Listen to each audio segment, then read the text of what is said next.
So don't act like a fool, and you might be kinda cool through the eyes of Kurt Block. Welcome back. This is the second half of my top 10 South Park favorite episodes, video favorite episode, South. So I've just gone through 10 through 6. This is 5 through 1. So picking up where we left off, I was talking about Mr. Hanky the Christmas Poo, Jubilee, Good Times the Weapons, the Coon Trilogy, Cartoon Wars Part 1 and Part 2. And next up, number 5 is the Black Friday trilogy from a couple seasons ago. This is again, interestingly, I mentioned that I did a Kurt blog 2 whole years ago now, close to it, I believe, about the finale to season 17, which was about the Hobbit episode, not Lord of the Rings Hobbit, but the Kardashian Hobbit with the Wendy episode. I did a whole Kurt blog about what was the deal with that. But before that, the lead up to what was supposed to be the lead up into the Stick of Truth story with the Black Friday episodes, the 3 of them, I was enjoying the absolute shit out of those. By this point in time, I was definitely following the episodes from season to season. So I think I had joined back in, I want to say season 15. I was following every episode from week to week. So actually for the last 4 years, kind of in tandem with when Tome was kind of beginning. And I was really I was getting a big kick out of it. And obviously there was the console wars happening and everything with the 2 systems. And of course I was like, oh, I'm getting my Wii U over here, once again, just actually in this case, I think this is one of those ones where this is something that is legitimately a lot bigger than just they're making it out to be, because like similarly like the Lord of the Rings episodes where they're trying to get they're trying to return the video back to Blockbuster or whatever, the video store. And in this case, like, yes, they're acting everything out. It's all play pretend or whatever, but there is something a lot bigger that's like the Coon Trilogy was the same kind of way. And weirdly, I think I put this one above the Coon Trilogy just because like the jokes were a little better. The character development was a little bit more in depth and interesting and everything. Not to say that the Coon Trilogy was like better or worse at all. I think that I just personally liked these a little bit more weirdly. Can't quite describe it, but and you know what? Funnily enough, maybe I should even go back and rewatch them again because I have not watched them since they first aired. So unlike the Coon Trilogy, which I've watched multiple times because I wanted to. I have not done that with this triplicate of episodes, but I should do that. But either way, I really enjoyed them as they were airing. I remember it was a huge like event, kind of watch them as they were unfolding on TV, and also in the fact that there was the delay as well. I forget if that was the power outage or whatever. I don't remember if that was what happened with that, but either way, so that was a big that was a big event, and I really enjoyed those. So moving on. Okay. Number 4, Breast Cancer Show Ever. Okay. So this is one of the episodes that I actually went back and I watched way after the fact when I knew that I missed a lot of key episodes that had been airing at the time.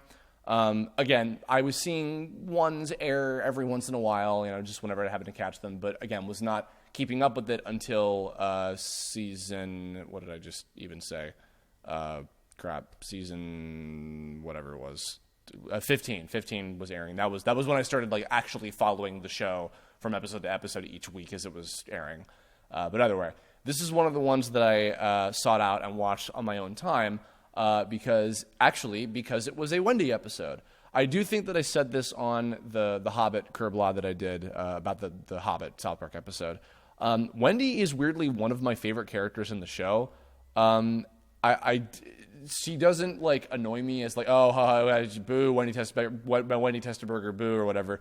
And I don't find her like obnoxious and like with the activism type of thing or anything at all. I don't know. I find her an intriguing character, and weirdly, as you'll see, some of my favorite episodes on this list, especially in these top 5, are ones that involve her. I think the most like raw, like easy way for me to describe why I like this one is because not even just that it's Wendy doing it, but just the fact that Cartman gets the ever-loving shit beaten out of him at the end of the episode is probably the most like visceral reason as to why I love this one and why it's so high up on the list. Cartman is a character that I love to hate. I don't hate him as a character. I hate him as a person in the context of the show. So when he gets his, it's extremely fucking satisfying. I don't know if that's necessarily always the case, if that's like what it's intended to be. I don't know if everybody always agrees with that, because I know that most people just enjoy seeing Cartman be a self-indulgent asshole. And Cartman being a self-indulgent asshole is incredibly funny and very entertaining. But I also like seeing him get his comeuppance. It's incredibly fucking amusing. And that whole episode of just like, I can't believe you were this much of a piece of shit that you're actually doing this. Similarly, just as kind of like a sort of runner-up to this space, the Sissy, I think, also deserves fair praise for addressing a similar type of issue of not like in terms of like, placing one more importance over the other. One is about cancer, one is about gender identity issues, both incredibly important and serious topics in their own right. But they both address the similar kind of issue of a person trying to use something that is very not good at all, in terms of like something that can be a serious issue or a problem for another person that really needs help or really needs to figure themselves out or whatever, what have you, in both the cases of those two serious subjects. Somebody taking that subject and using it for self-indulgent purposes, and it's fucked up, and they absolutely deserve their comeuppance for it. So basically, the whole kind of dynamic of Wendy versus Cartman in both of these episode plots was extremely cool and very satisfying to me, and those are personally why I have these up on here. That is entirely just like a taste thing. That's why I love that kind of stuff so much. So yeah, this when I went back and I watched this episode, I think because that's right, I was saying I was looking for what are some key Wendy episodes that I haven't seen, and this is one that came up, and I was like, oh, I like this, and so I watched it and I immediately fell in love with this one. So this a lot of these became like instant favorites like when I watched them. Similarly, was number 3, one of the most recent ones. Number 3 is Safe Space from this most recent season 19 of South Park. At the time of recording this, there are still 2 episodes left in the season that have not aired yet, and they're not going to be coming out until December. And December I have plans for, so that's part of why I wanted to do this now instead of waiting. But while every episode of this season has, I feel like, increasingly been getting better and more poignant, Xander Mobus, who's been following it, he kind of put it this way. The point of this whole season is like every episode seems to be tackling a different modern day example of both like don't be a dick and taking things to an extreme and being a dick about those things. I've been loving this trend of like having an overarching story with each of the seasons, like not just with the trilogy episodes and things like that, but just in general having like a long ongoing story with each season, trying to tell some kind of bigger point by the end of it, I guess. So I'm very curious about where the season is going to go. But that aside, the reason that I have this one up here is because Safe Space it particularly tackles an issue that I have had for a while about what I kind of feel about folks on the internet who, really, really, really want to like shield themselves from the world outside them, and they only want, it's like, I don't even really have to say anything. All you need to fucking see is the reality character's speech at the end. It says better than I could ever say in my life anything about the subject of just people, especially people on the internet, who do not want any negativity in their lives whatsoever. It's like, all I'll really add to that is like negativity is going to exist everywhere. It especially exists on the internet because of how internet culture has just kind of evolved people. It's there. It sucks. I have experienced it firsthand. I know exactly what it's like. I know what all of the people who were feeling victimized in that episode felt like. I've been there. Not with like fat shaming or anything like particularly like that, but I know the feeling of like, being ridiculed and picked on, etc. from the internet. I've been around the fucking block. I know what that feeling is like. And it's not great, but it's like, this is how life is. This is the reality. It's not a fucking college liberal arts, campus or whatever, however you described it. This is one where, like, if you haven't seen it, please just watch it. Although I'm sure if you're probably getting this far, you've probably already seen it and hopefully love it as much as I do. But yeah, this one became an instant fucking favorite when it aired. Like it's definitely so far, even though there's still 2 episodes left in the season, it is definitely my favorite of this season thus far. How strange and funny is it that, like, I both hope that the next couple episodes of the season that haven't aired yet are going to be even bigger and better, and at the same time, I hope that they're not, so that I don't look like an idiot and then want to have one of those 2 episodes on my top 10 list. But either way, if it does, I'm sure I can fucking live with that. It's just funny. But either way, so moving on. Okay, we're up to number 2. This is a big one. And it's another tie of 2 episodes, kind of like a number 6 with Cartoon Wars Part 1 and 2. My number 2 is a tie, because they both go hand in hand, between episode 200 and 201 for multiple reasons. So this was at the time when I was going in and watching a lot of episodes that I had not seen before. Again, I jumped back on with season 15, and then I was going back and watching a lot of episodes, particularly that I wanted to see from the earlier seasons. And as I'm sure people who probably know the controversy surrounding these 2 episodes know, at the time, you couldn't see these episodes on the South Park website, and actually you still can't. They're still not up there, and they probably never will be. You can only see them on DVD. So for a basic kind of reason is seeing all of the old, especially the season 1 jokes being revisited about, like, Cartman's mom, or rather Cartman's dad, I should say, as well as Barbra Streisand and Pip and all these things.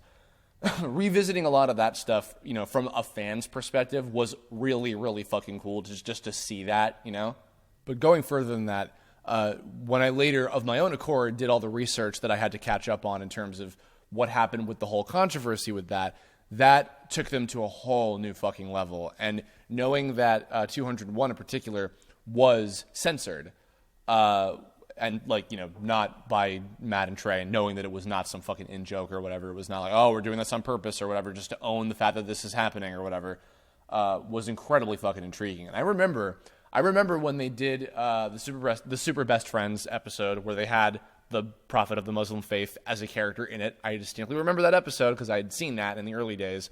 And I also remember, I forget if it was in Cartoon Wars or if it was another episode that had the Family Guy kind of joke or whatever, but like, oh no, they're going to show the Prophet of the Muslim Faith. When they had that whole thing going on, I remember that, and I remember that controversy unfolding at the time. And I remember seeing news reports there was an interview with the guy that was in charge of the basically pro-terrorism group that was operating out of New York. And he lived right in the same fucking city I was in for 4 fucking years, and throwing hate speeches in Union Square or whatever it was. Yeah, and then to find out years later after all this shit had happened, and what I'm saying is I love these 2 episodes because of the continuing story outside of the show that occurred with them. They're amazing episodes, and they're so fucking funny and so badass and cool and have a great, intriguing story to them. And the story that takes place in our real world in tandem with them that was continuing on for years, where the guy that was interviewed in those same things, who happened to be the guy that was behind the attacks and sending people after Trey and Matt and putting their addresses online and trying to get people to get back at them and all this shit, getting arrested. And then also, I remember it was the weekend that I was at the Running Gag convention. I think it was right after we recorded the Curb Blog with Kira Buckland and Brie Lauda and Adam Tilford. I found the uncensored speech of Kyle's that was in the 201st episode, and hearing his original words was still incredibly powerful, and to know that was what was censored. When again the Prophet of the Muslim Faith of the Muslim Faith's name was never mentioned once in that entire speech, but it was all censored anyway out of fear from Comedy Central. Like, it's so incredibly intriguing and has so much staying power. Like, it literally had staying power in how prevalent it was and everything going on, inside and outside of the show. It was just so fucking cool to see all that, and following that story both in the episodes itself and outside of it was just awesome. I know I'm sounding like a broken record, but I love those 2, and that's the reason why they're so high up on this list. Probably a little weird, definitely a personal choice. Maybe they're not, in retrospect, the greatest episodes ever, but for all of that together, they hold a very, very special place for me, just completely for myself, I guess. So now that I've rambled about that episode, or those episodes rather, for fucking 5 minutes, longer than probably any other one I've talked about so far, Let's go to my number one favorite episode of South Park. It might surprise you. My favorite is The List. So this was a random episode that I happened to see in my first year of college. I was rooming with Mike Lucas. And we were just getting settled into New York and everything. The new episodes of what I believe was season 11 at the time were airing. And I don't think this was the finale, but it was I think it was one of the later ones. Either way, The List came on, and I think I even saw the commercial for it because we had cable in some basic cable in our dorm. But the episode came up, and I was like, "Whoa, what's the deal with this?" And so I started.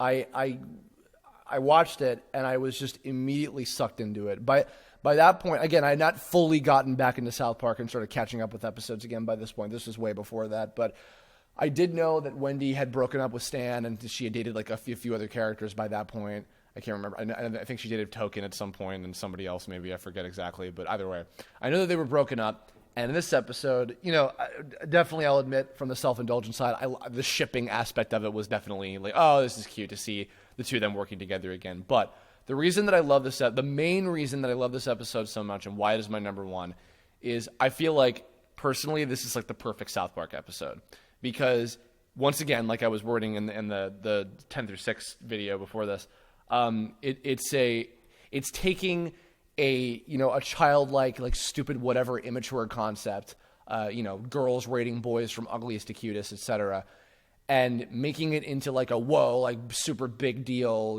bigger than you could possibly imagine kind of thing. But in addition to that, or rather in tandem with that, the point that they make about like how kids treat each other and how they are and everything is so fucking great. It's so strong and it's so universal in what it means that it's just great. Like I love it. And it gives just about, and that's the funny thing. Kenny is my favorite overall character. Kenny's barely in this fucking episode. He has like one line, which is just going, woohoo, I'm not the ugliest kid in the school. And Cartman's barely in it as well. Like he's around just kind of for a gag or two. But weirdly, an episode about Stan, Kyle, and Wendy, like their main focus, is amazing. And the fact that they made such a great episode out of like something with those three characters, and one that was so incredibly like powerful to me. Like it was actually surprising to me how much I liked it. Like because I knew that I liked Stan and I liked Wendy and everything, but just seeing how this one unfolded and just like how crazy it got by the end of it. Great jokes as well, as you'd expect. And this is one that I think I've probably watched maybe in competition with Mr. Hanky the Christmas Pooh, just from back when I watched it so many times with my dad. I think I've probably watched this episode the most, like in total, because once every like year or so, like or a couple of years, whatever it is, I'll go back and watch this because it's still so great and I fucking love it. So that's it. Those are my top 10. And also, I suppose I should give some other shout outs. I do have a partial sort of like, oh, cool, to gluten-free Ebola, mainly because I actually got to go to South Park Studios while they were working on that episode, and I got to watch Mona Marshall record, I think, the only line that she had in that episode as one of the faculty staff or whatever, but either way. That, and then, of course, also the movie is amazing, but again, I treat that as a separate thing. Trapper Keeper, the new Terrence and Phillip movie trailer is great. Bebe's Boobs Destroy Society is fantastic. Preschool is really funny. You're Getting Old and Asperger's was what got me back into the show. Not my favorite episodes, but they got me back into it. I mentioned the Sissy, Poor Kid. Lots of great ones. There's so many. I would never be able to list them all, but there's a bunch. Those are my top 10 for now. Maybe it'll change. Maybe I'll feel differently in another year, when Fractured But Whole comes out and maybe when this season finishes up, whatever's going to happen with the next 20th season, which is crazy to think they're already up to 20 fucking seasons of the show already. But that's it. So I guess that's going to wrap us up. Thanks for listening to both of these parts of the experience. So in the comments below, tell me your favorite South Park episodes. It doesn't have to be a top 10 list necessarily, but give me your favorites and why. I'm curious. Are there any on my list that you agreed with that you really like that are maybe some of your favorites or anything, any particular thoughts about this season, anything that you want to express about the show in general? Let me know. And if you have ideas for future Crew Blog topics, leave a comment about that too, or hit me up on Twitter, Tumblr, Facebook, anything you feel like. And don't have a plan for next episode, so maybe I'll go back to taking, finally, after all this time, another user submitted topic, because I haven't had one of those in quite a while. But yeah, and we're getting close to the 2-year anniversary of Kerblogs. So look forward to that, and thank you all for sticking with me. And I'm also getting close to 100,000 subscribers, which we might be able to hit by the end of the year. So yeah, thank you all so much, and I will see you all next time. Catch my